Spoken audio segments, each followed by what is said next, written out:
Hello students, welcome back to our YouTube series of HP Economic Survey 2026 through MCQs. In this video, we will discuss the remaining two chapters of HP Economic Survey 2026. So let's start. The first question is, what is the toll-free number for the Mukhyamantri Seva Sankalp helpline used for grievance redressal in Himachal Pradesh?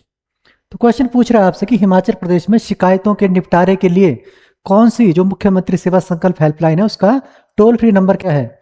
तो इसका answer हो जाएगा आपका option number C, that is 1100। जो मुख्यमंत्री सेवा संकल्प help जो हमारी मुख्यमंत्री सेवा संकल्प हेल्पलाइन है उसको हम @1100 भी कहते हैं। तो क्या हो जाएगा इसका आंसर ऑप्शन सी 1100। इसके अंडर मोर देन 9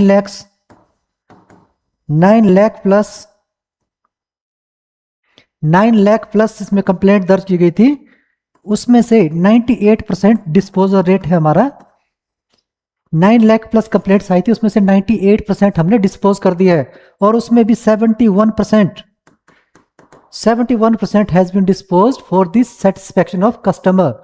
जो कंप्लेंट करने वाले हैं उनकी सेटिस्फेक्शन के अकॉर्डिंग हमने 71% जो कंप्लेंट्स है वो डिस्पोज की है और टोटल डिस्पोज रेट है हमारा 98%।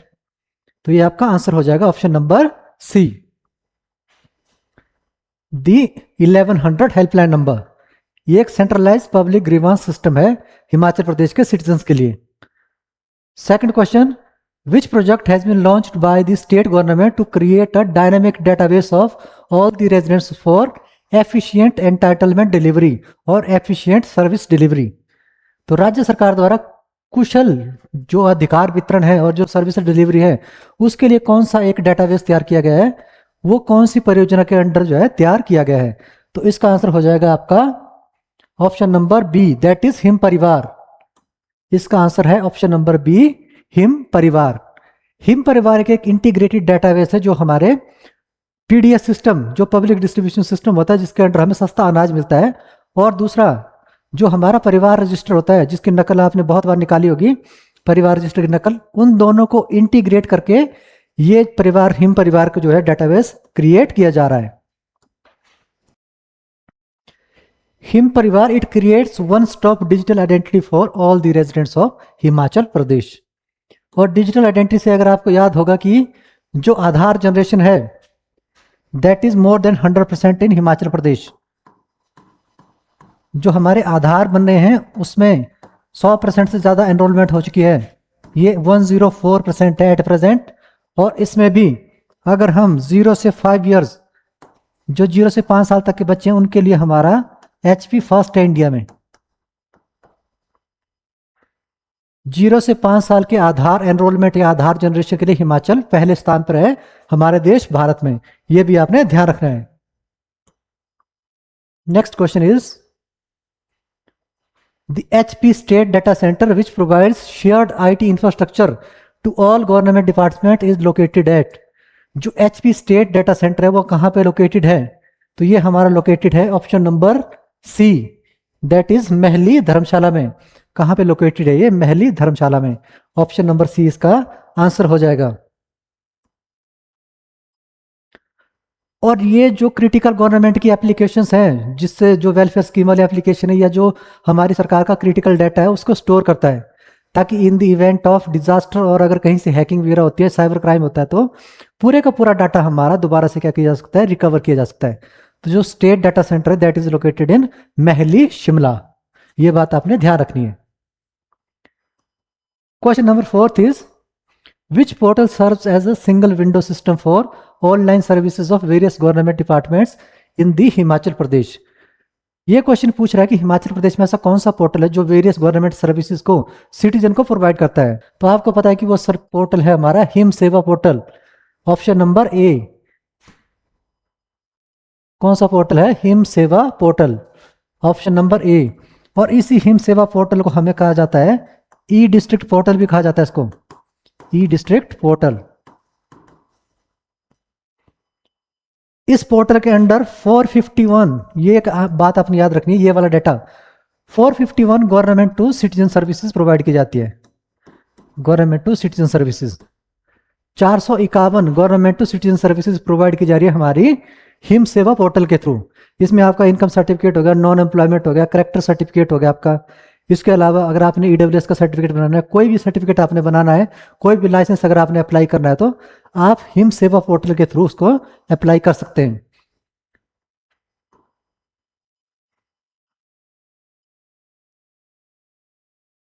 It is an integrated portal for 451 government to citizen services.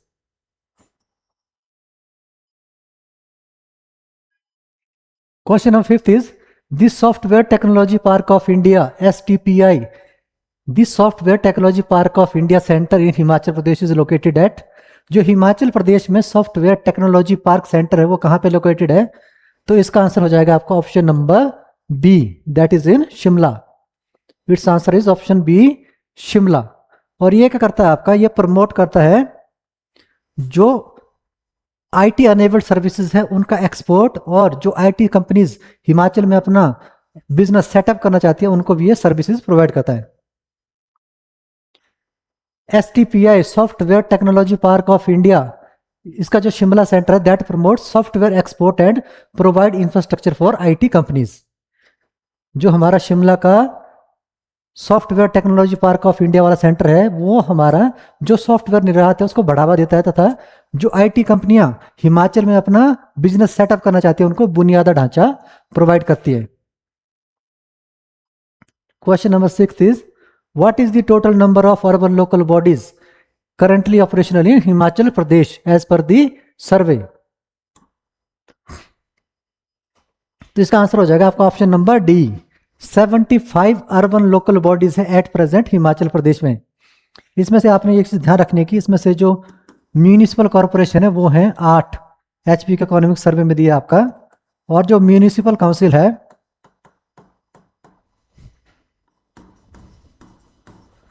Municipal council है 29, और जो नगर पंचायत से हमारे दैट आर 38। तो टोटल कितना होगा हमारा 75। म्यूनिसिपल कॉर्पोरेशन 8 है, म्यूनिसिपल काउंसिल 29 है और नगर पंचायत है 38। जो 8 म्यूनिसिपल कॉर्पोरेशन है अभी जो इलेक्शन चले हैं उनमें से एट प्रेजेंट 5 में हो रहे हैं। 5 कौन कौन से हमारे? सबसे पहले है शिमला जो सबसे पहले बना था, उसके बाद धर्मशाला, उसके बाद 3 बने थे हमारे मंडी, पालमपुर और सोलन ये, और अभी 3 नए प्रपोज्ड हैं that is Baddi, Una and Hamirpur. ये 3 प्रपोज्ड है, उनके साथ मिला के ये बताया गया है। जो 8 म्यूनिसिपल कॉर्पोरेशन है उनमें से 3 अभी प्रपोज्ड हैं, बद्दी, ऊना एंड हमीरपुर। ये बात भी ध्यान रखनी है। 8 म्यूनिसिपल कॉर्पोरेशन है, 29 म्यूनिसिपल काउंसिल है और 38 नगर पंचायत हैं। जो शहरी स्थानीय निकाय, अर्बन लोकल बॉडीज कहा जाता है शहरी स्थानीय निकाय। The 15th Finance Commission has recommended grants for urban local bodies based on which 2 categories? जो हमारा 15वां वित्त आयोग है उसने किन 2 श्रेणियों के आधार पर जो हमारे शहरी स्थानीय निकाय है उनके लिए अनुदान की घोषणा की है, सिफारिश की है? तो इसका आंसर हो जाएगा option number A, tied and untied grants. इसका आंसर हो जाएगा option number A, tied and untied grants. जो हमारी टाइड ग्रांट्स होती हैं वो स्पेसिफिक पर्पस के लिए होती हैं। सपोज आपके जल जीवन मिशन के अंडर पैसा आया तो वो सिर्फ और सिर्फ जल जीवन मिशन में ही खर्च होगा। और सिमिलरली अगर आपका स्वच्छ भारत मिशन के लिए कोई पैसा आया है तो वो स्वच्छ भारत मिशन पे ही खर्च होगा, वो किसी और चीज पे खर्च नहीं हो सकता है। और जो अनटाइड ग्रांट है that can be used for any general purpose, उसमें जो हमारी अर्बन लोकल बॉडीज है उनकी ऑटोनॉमी रहती है, वो अपने हिसाब से उसको खर्च कर सकते हैं। तो ये बात आपने ध्यान रखनी है। तो जो ग्रांट्स है वो डिवाइड की जाती है टाइड और अनटाइड ग्रांट्स में। सपोज अगर वाटर और सैनिटेशन के लिए आया तो सिर्फ वाटर और सैनिटेशन के लिए यूज होगा, और जो अनटाइड ग्रांट है that can be used for any general purpose. ये बात आपने ध्यान रखनी है। अनुदानों को बद्ध और अबद्ध तरीके में विभाजित किया गया है, इसका आपने ध्यान रखना है। एक चीज आपने और ध्यान रखने की, जो हमारा स्टेट का फाइनेंस कमीशन है, स्टेट फाइनेंस कमीशन, उसने जो अनुदान दिया है अर्बन लोकल बॉडीज के लिए वो है 213.37 करोड़ रुपीज, 213.37 करोड़ रुपीज।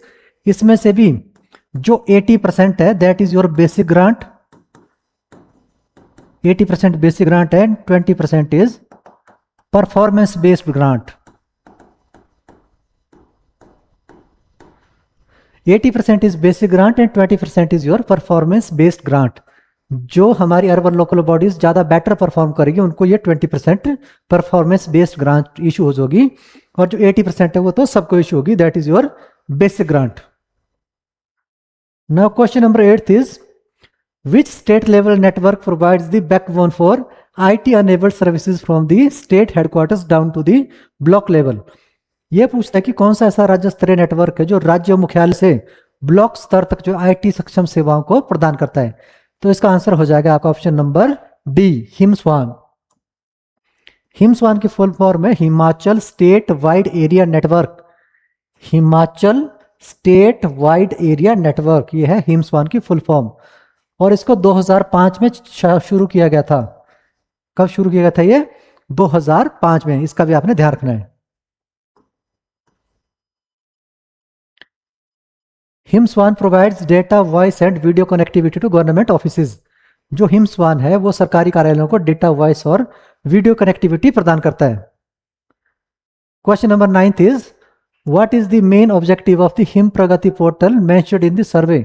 सर्वे में जो हिम प्रगति पोर्टल जो मेंशन किया गया है उसका एक्चुअल में ऑब्जेक्टिव क्या है, उसका मुख्य उद्देश्य क्या है?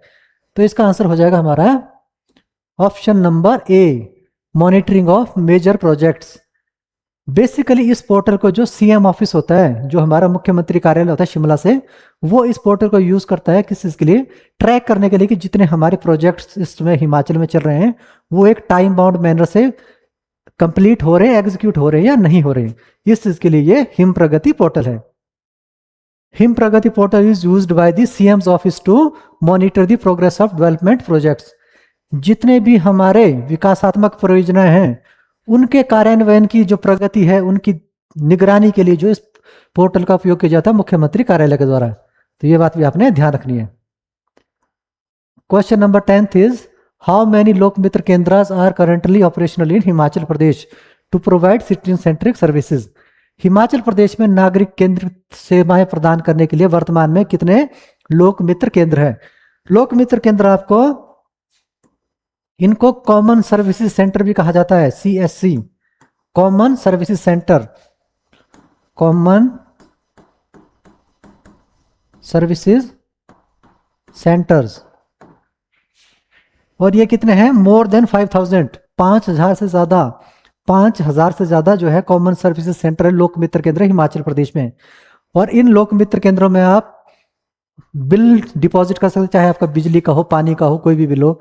गवर्नमेंट सर्विसेज को अवेल कर सकते हैं, गवर्नमेंट की जितनी भी स्कीम्स है उनकी जानकारी ले सकते हैं। और इसके अलावा अगर कंप्लेंट दर्ज करनी आपने किसी से रिगार्डिंग, तो वो भी आप इन लोक मित्र केंद्र के थ्रू कर सकते हैं।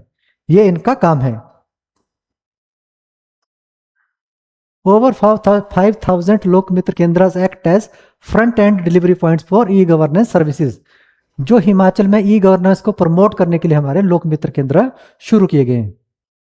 तो ये थे हमारे 10 MCQ जो हमने आज डिस्कस किए, और इसी के साथ जो हमारी HP इकोनॉमिक सर्वे 2026 की वीडियो सीरीज थी उसका आज एंड होता है। आई होप जितने भी MCQs हमने डिस्कस किए हैं वो आपकी एग्जामिनेशन की प्रेपरेशन में फर्दर आपकी हेल्प करेंगे। Thank you. जय हिंद।